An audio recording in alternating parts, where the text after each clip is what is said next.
నేను మీ ద్వారా వ్యక్తం చేస్తున్నాను అధ్యక్ష. ఆనరబుల్ మినిస్టర్ గారు. అధ్యక్ష, ఈ గ్రామ పంచాయతీలను మున్సిపాలిటీలోకి విలీనం చేయడం కానీ, అదేవిధంగా ఒక గ్రామాన్ని ఒక మండలం నుంచి ఇంకొక మండలానికి మార్చుట కానీ, వీటన్నిటి మీద మరి చాలామంది మెంబర్స్ ఇంటరాక్ట్ అవ్వడం జరిగింది సార్. నర్సిరెడ్డి గారు, తాతమ్మధు గారు, అదేవిధంగా మధుసూదనాచారి గారు, సత్యవతి రాథోడ్ గారు, నవీన్ గారు, వెంకట్రామరెడ్డి గారు, డాక్టర్ యాదవ్ రెడ్డి గారు, భానుప్రకాష్ గారు, తీన్మార్ మల్లన్న గారు, కవిత గారు, జీవన్ రెడ్డి గారు, అదేవిధంగా బండ ప్రకాష్ గారు కూడా అంతకుముందు కొన్ని విషయాలు మాట్లాడడం జరిగింది అధ్యక్ష. ఈరోజు మేము చెప్పేది ఈ బిల్లులో ఉన్నటువంటి అంశాలను తప్పకుండా మేము ప్రతిపాదించినాయి సార్. వాళ్ళు చాలామంది వేరే అంశాలను కూడా ఇందులోకి తీసుకురావడం జరిగింది. ఖచ్చితంగా మరి సభలో లేనటువంటి ఈ బిల్లులో లేనటువంటి అంశాలను కూడా తీసుకొచ్చారు కాబట్టి వాటిని కూడా మరి వేరే రూపంలో తీసుకొని పరిశీలిస్తామని తెలియజేస్తూ, అదేవిధంగా కొంత గ్రామ పంచాయతీలు కానీ కొత్తగా మరి మండలాల ఏర్పాట్ల గురించి అటు నుంచి ఇటు అటు కూడా అడిగినరు. సరే, ఇప్పుడు స్థానిక సంస్థల కాల పరిమితి అయిపోయింది కాబట్టి చేసుకోవడానికి కూడా వీలుంది సార్. తప్పకుండా వాళ్ళు వేరే ఫామ్లో మాకు రిప్రజెంటేషన్స్ ఇస్తే మరి గ్రామాలు మార్చుడు కానీ లేదా మండలాలు అటు ఇటు మార్చుడు కానీ చేయడం జరుగుతుందని తెలియజేస్తూ ఉన్నాం అధ్యక్ష. అదేవిధంగా తాతమ్మధు గారు పాల్వంచ, కొత్తగూడెం షెడ్యూల్ గ్రామాలు ఉన్నాయి, వాటి పట్ల జాగ్రత్తగా వ్యవహరించండి అని చెప్పడం జరిగింది. దాన్ని దృష్టిలో పెట్టుకొని ఈరోజు అక్కడి నుంచి వచ్చినటువంటి ప్రతిపాదనలు పట్టుకొని మరి నర్సంపేట మున్సిపాలిటీలో ఉన్నటువంటి రాజ్పేట ఏదైతే ఉందో 1950s వాస్తవానికి కొంత ఆ చట్టాల గురించి కూడా అవగాహన ఉండాలి. అటవీ ప్రాంతాలలో అప్పుడు రాష్ట్రపతి ఉత్తర్వుల మేరకు ఆదివాసీ ప్రాంతాలు ప్రధానంగా ఆదిలాబాద్ నుంచి అచ్చంపేట ఇటన్ని కొన్ని షెడ్యూల్ ఏరియాలుగా గుర్తించడం జరిగింది. ఆ చట్టం మారుతూ 170గా మళ్ళీ 70s దాన్ని మార్చడం జరిగింది. అది షెడ్యూల్ ఏరియాలుగా రాష్ట్రపతి ఉత్తర్వుల మేరకు గుర్తించబడ్డటువంటి గ్రామాలు. తర్వాత సిటీస్ అయినాయి, రోడ్స్ వచ్చినాయి, పెద్ద పెద్ద పట్టణాలు అయినాయి, మున్సిపాలిటీలు అయినాయి, అవన్నీ మారుతున్నాయి. సరే, మారుతున్న పరిస్థితులకు అనుగుణంగా అక్కడ ఉండేటువంటి ప్రజల యొక్క హక్కులను మరి వాళ్ళ యొక్క అవసరాలను అన్నీ దృష్టిలో పెట్టుకొని ఫర్దర్గా గవర్నమెంట్స్ నిర్ణయం అది సెంట్రల్ దాకా పోవాల్సినటువంటి అంశాలు ఉన్నాయి సార్. కాబట్టి వారు తాతమ్మధు గారు చెప్పినట్టుగా అక్కడ మీరు చెప్పినటువంటి షెడ్యూల్ గ్రామాల పరిధిని దృష్టిలో పెట్టుకొని మరి చేయడం జరిగింది. ఏమన్నా అబ్జెక్షన్స్ ఉన్నా కూడా మార్చుకోవడానికి కూడా ఇబ్బంది ఏం లేదు సార్. అదేవిధంగా మధుసూదనాచారి గారు కూడా పొలిటికల్ రిప్రజెంటేషన్స్ గురించి మాట్లాడారు. మీరు చాలా సందర్భాల్లో గత ప్రభుత్వము మేము చాలా మున్సిపాలిటీలు చేసినామని చాలా గ్లోరిఫై చేసి చెప్పారు సార్.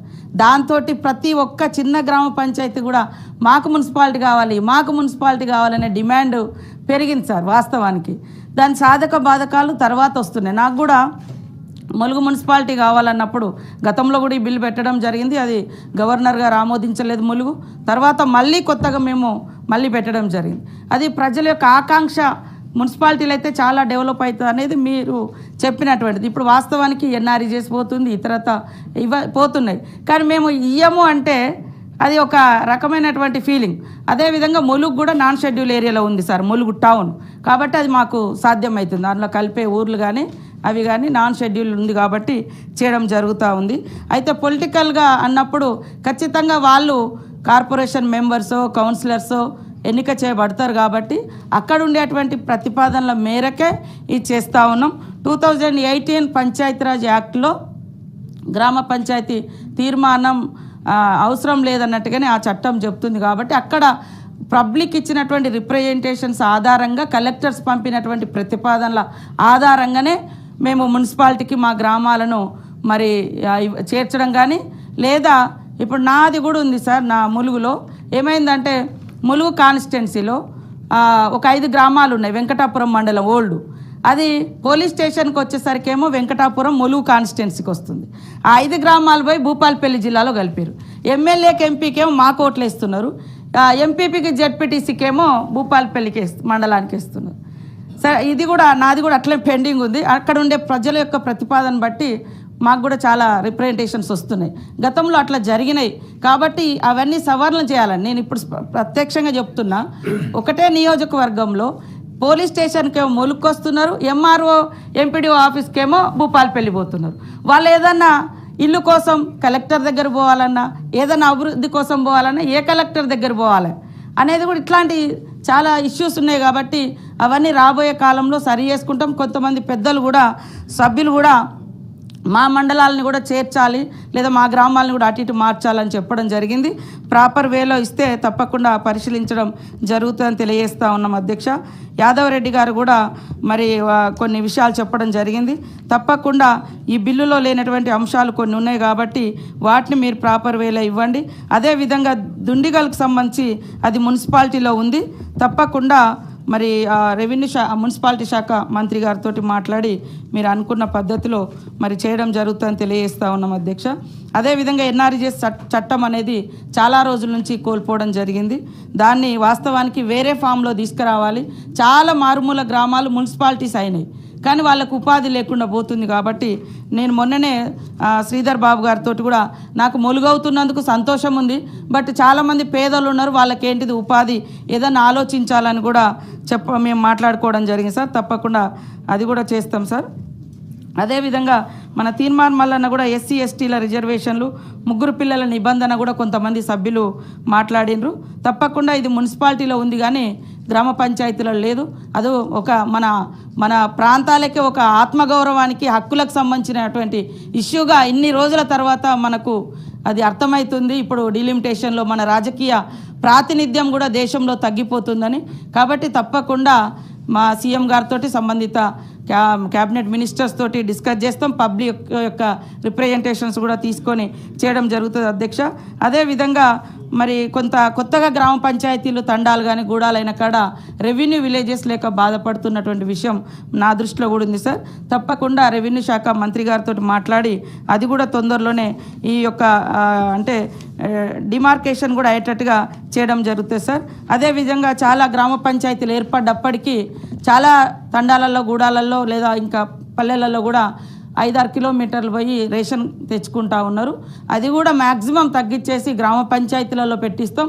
లేదా చిన్న చిన్న ఊర్లలో అయితే మేము గతంలో కూడా కొన్ని పెట్టినాం సార్. ములుగు లాంటి ఏరియాలలో గుట్టల మీద ఉంటే అక్కడనే ఒక షాప్ అంటే ఒక చిన్న రూమ్ తీసుకొని మరి ఇవ్వడం అట్లాంటివి కూడా చేసిన. ఇప్పుడు అది గ్రామ పంచాయతీకి పర్టికులర్గా డివైడ్ చేసి ఇవ్వడం ద్వారా వాళ్ళకు ఒక హక్కుగా రేషన్ అందుతుంది. ఇవ్వడానికి కూడా ఒక అధికారి అక్కడ ఉంటారు కాబట్టి అది కూడా పరిశీలించడం జరుగుతుంది అధ్యక్ష.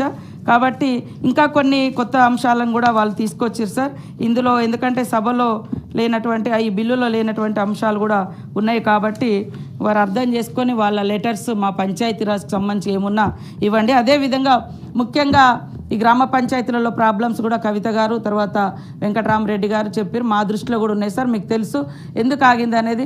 42% బీసీ కులగణన రిజర్వేషన్స్ కోసం మాత్రమే ఆగినాయి. అయినా కూడా మేము అధికారులతోటి కొంత వీలైనంత వరకు మా సర్వీస్ ఇస్తూ ఉన్నాం. సెంట్రల్ నుంచి రావాల్సినటువంటి బిల్స్ డబ్బులు నిధులు రాక కూడా కొద్దిగా ఇబ్బంది అవుతూ ఉంది. తొందరలోనే సెంట్రల్ గవర్నమెంట్ కూడా మనం తీర్మానం చేసి పంపించినటువంటి బిల్ ఏదైతే ఉందో దాన్ని ఆమోదిస్తే బీసీ వర్గాలకు కూడా రిజర్వేషన్ 42% లోకల్ బాడీస్లో అవకాశాలు వస్తాయి సార్. అది రావాలని మనస్ఫూర్తిగా మేము అందరం కోరుకొని మరి ఈ సందర్భంగా వారికి, ఎందుకంటే అక్కడ కొన్ని ప్రాబ్లమ్స్ రావడానికి లోకల్ రిప్రజెంటేటివ్స్ లేకపోవడం కూడా ఉంది సార్. సో అది కొన్ని ఇబ్బందులు ఎదుర్కొన్నా కూడా మేము ఎప్పటికప్పుడు మా అధికారులతోటి వర్క్ చేయిస్తూ ఉన్నాం. ఈ అన్ని అంశాలను నేను కవర్ చేసినా అని భావిస్తా ఉన్నాను. Okay, discussion is over. The question is that Telangana Panchayat Raj amendment bill 2025 be taken into consideration. Those who are for the motion, please say aye. Those who are against, please say no. Ayes have it, ayes have it. The motion is carried, the bill is considered. I shall now put the classes to vote. There are no amendments to class 2, class 1 enacting formula and long title, and they are before the House.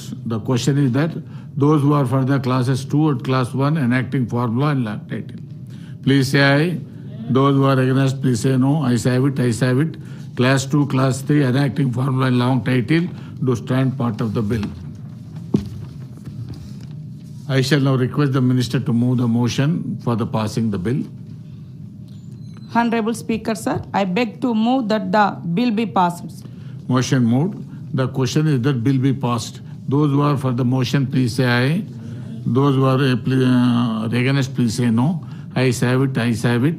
The motion is carried, bill is passed. The short discussion of the on education is Telangana will be continued after tea break for 15 minutes.